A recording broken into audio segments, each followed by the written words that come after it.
democracy is not going to be derailed. It is already derailed by the corrupt political leaders.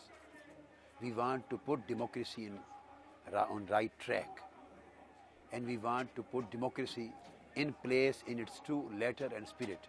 We don't want any kind of delay in elections. The electoral reforms which I have suggested, they are already mentioned in the Constitution of Pakistan. All details which I am demanding are already there in the law. The Constitution and electoral laws. Yes. And the third thing, my electoral reforms agenda has been already endorsed by the Supreme Court of Pakistan in its judgment, which was issued on 8th of June 2012, this year. Yes. So this is a comprehensive package in the form of Supreme Court judgment. So we have to just enforce these articles of Constitution and sections of the electoral laws and judgment of Supreme Court. It does not take more than 1 month, and still we have 3 months for caretaker government. So there is no chance of derailing the democracy. Election can take place on due time. First of all, let me substantiate what I have stated, that the majority of these people are corrupt. There is a department of the government, NAB, National Accountability Bureau, and its chairman, retired Admiral Fasih Bukhari, yes, is appointed by the President of Pakistan, Mr. Zardari himself. Sure.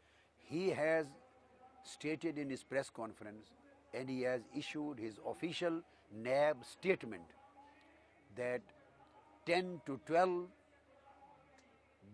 billion rupees yes, are going waste in corruption, and 5,000 billion rupees per annum are going in corruption.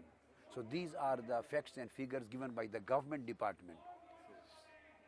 And at the same time, it is declared and it is not denied that 70% of the members of the Parliament of Pakistan, they are tax evaders. They don't bother to file the tax returns. They conceal their sources of income.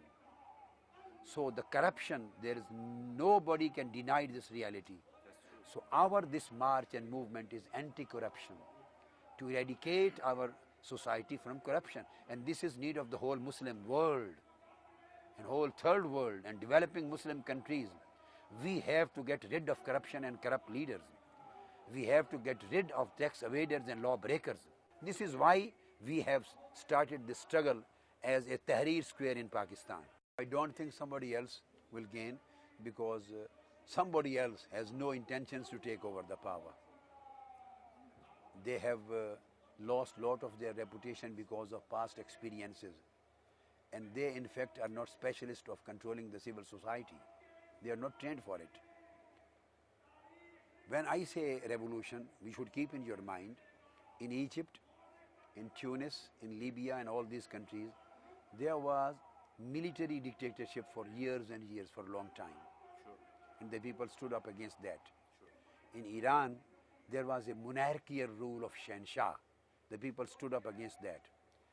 Pakistan case is a bit different. There is no monarchical rule, neither monarchical rule nor military dictatorship. Here is electoral authoritarianism, electoral dictatorship. Just democracy in political process, as far as the term is concerned, does exist. There are political parties, and they manipulate the elections to come back in the parliament after every 5 years. But the true democracy does not exist in this society, neither in political field, nor in social field, nor in economic field, no democracy. The people are not in fact participating in the real process of democracy.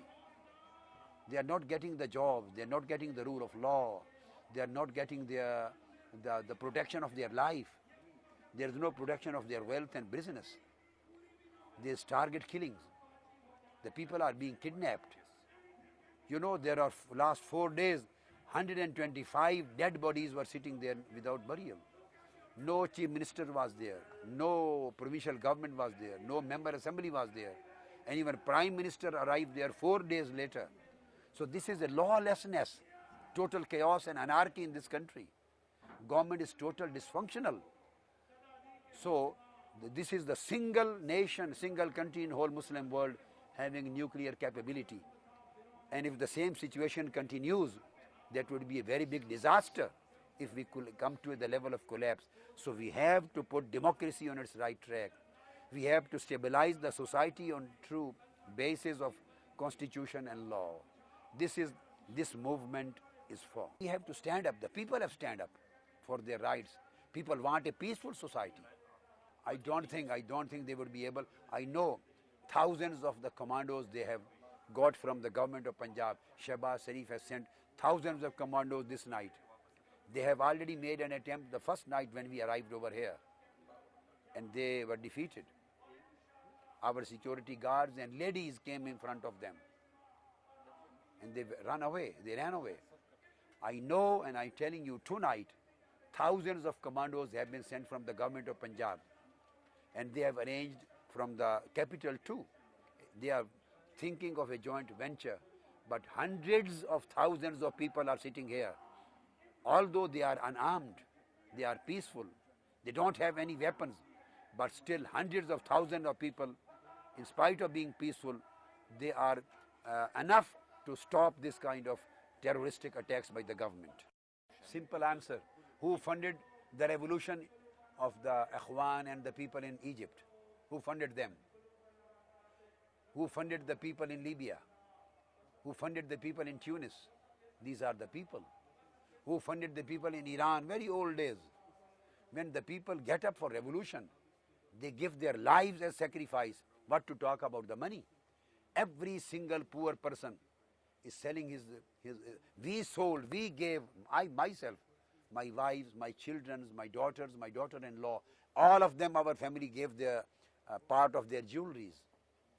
The ladies are giving their jewelries, the girls are giving their jewelries, people are selling their houses, their motorbikes, their cars, whatever savings they have, they are spending on the publicity.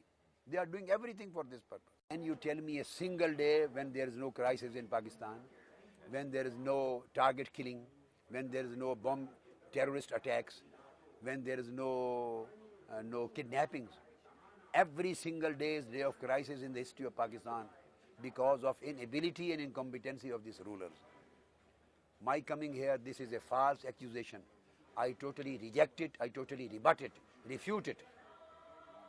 I have not come here with any agenda. My agenda is the nation of Pakistan. Somebody, critic, can say anything to anybody. Hosni Mubarak would have said the same thing to the revolutionary people of So now they say. Now they say now. Colonel Qaddafi would have said the same thing. So whenever you get up for the change, the people who want to maintain the status quo, they are used to say these kind of allegations and telling lies. And this time of rising up and standing up for this change and democratic revolution is the best appropriate time, because we did not want them, the political rulers, to disturb their mandate. They got the 5 years term and we wanted them to complete their term. Now their term is almost complete. Elections are already due in March. You understand? Their term is coming to its end. So without creating disturbance during their term, and we gave them time to deliver if they can deliver anything, but they couldn't deliver to the people. So now this was the best time to bring electoral reforms before we enter into the process of elections. If the elections take place according to the same corrupt practices and corrupt traditions as has been taking place throughout the history, so it means the same corrupt people with fake degrees, the lawbreakers, the corrupt people with the tax evaders, and like the Prime Minister has been ordered to be arrested by the Supreme Court of Pakistan. So this caliber will come again to the parliament and they will ruin this country for next 5 years. So I think this time was the best time to bring electoral reforms, and then election should take place within the time frame given by the Constitution without any delay. I am not here to empower myself. I am here to empower the people of Pakistan. I have already declared that I am not a candidate for caretaker Prime Minister. Absolutely no.